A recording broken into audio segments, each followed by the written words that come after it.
My Utmost for His Highest. Author Oswald Chambers.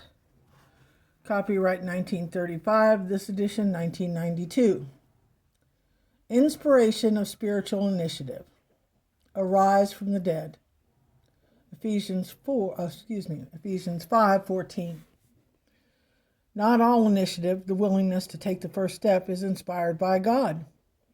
Someone may say to you, "Get up and get going." Taking your reluctance by the throat and throw it overboard, just do what needs to be done. This is what we mean by ordinary human initiative.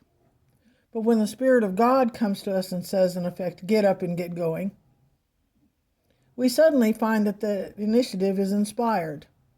We all have many dreams and aspirations when we are young, but sooner or later we realize that we have no power to accomplish them.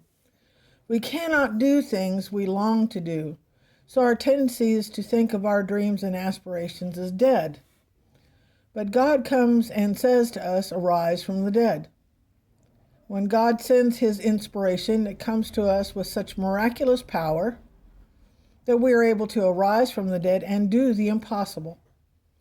The remarkable thing about spiritual initiative is that the life and power comes after we get up and get going. God does not give us overcoming life. He gives us life as we overcome. When the inspiration of God comes and He says, "Arise from the dead," we have to get ourselves up. God will not lift us up. Our Lord said to the man with the withered hand, "Stretch out your hand." Matthew 12:13. And as soon as the man did so, his hand was healed.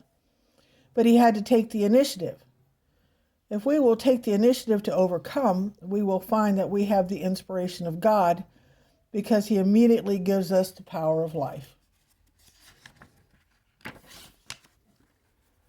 Taking the initiative against depression. Arise and eat. 1 Kings 19:5.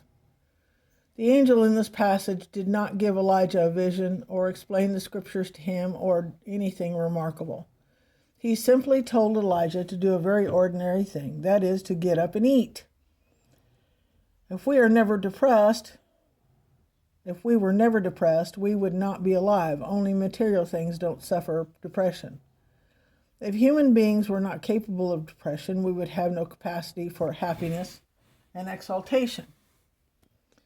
There are things in life that are designed to depress us. For example, things that are associated with death. Whenever you examine yourself, always take into account your capacity for depression. When the Spirit of God comes to us, He does not give us glorious visions. He tells us to do the most ordinary things imaginable. Depression tends to turn us away from the everyday things of God's creation.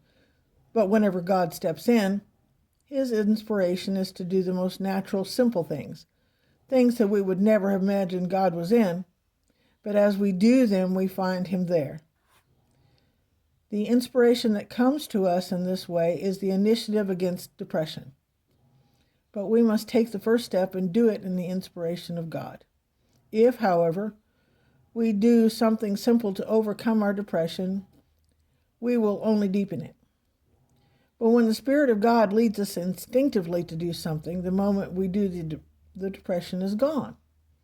As soon as we arise and obey, we enter a higher plane of life. Taking the initiative against despair. Arise, let us get going. Matthew 26:46. In the Garden of Gethsemane, the disciples went to sleep when they should have stayed awake, and once they realized what they had done, it produced despair. The sense of having done something irreversible tends to make us despair. We say, "Well, it's all over and ruined now. What's the point in trying anymore?" If we think that this kind of despair is an exception, we are mistaken. It is a very ordinary human experience. Whenever we realize we have not taken advantage of a magnificent opportunity, we are apt to sink into despair. But Jesus comes and lovingly says to us, in essence, "Sleep on now. That opportunity is lost forever, and you can't change that. But get up and let's go on to the next thing." In other words, let the past sleep, but let it sleep in the sweet embrace of Christ, and let us go into the invincible future with Him. There will be experiences like this in each of our lives. We will have times of despair caused by real events in our lives. We will be unable to lift ourselves out of them. The disciples in this instant had done a downright unthinkable thing. They had gone to sleep instead of watching with Jesus.